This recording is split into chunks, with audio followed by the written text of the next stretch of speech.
chose Tessa because getting her immersed in another language was something we thought was quite valuable to do really early on. I speak English as a primary language. My wife, she speaks Thai, so Araya does get exposure to 2 languages at home already, but we decided to go with Mandarin. Both my wife and I, we've lived overseas. We specifically lived in Hong Kong, and I worked in China a lot. And as much as I tried to learn Mandarin as an adult, it was very difficult. When we signed her up, we were quite skeptical at first about immersion, right? I had all sorts of worries. I was worried that she would fall behind in other languages, in English, or I was worried about how she could keep up with folks that are speaking that language natively in that class.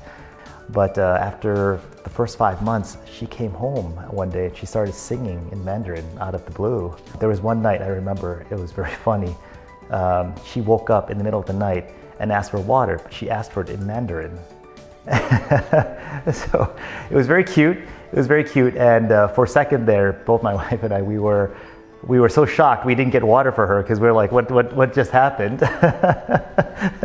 And yeah, and we've just seen progression from there on. She is able to surprisingly pick up and utilize all the 3 languages that she's been taught, and she can swap at will with the right people. If she's in front of someone who doesn't understand or speak Mandarin, she switches to English. When she's with her grandparents or my wife, she switches to Thai, and then she switches back to Mandarin when she's with her friends. It's amazing. It's absolutely just stunning.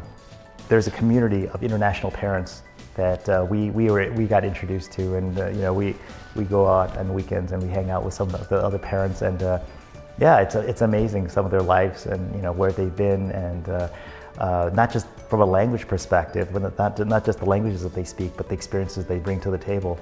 To be honest, I am not sure if there's another school like it in this area. So we feel quite lucky that we are so close to a school that offers this kind of immersion and with this kind of diversity that's in our neighborhood. So yeah, I would highly recommend. Yeah.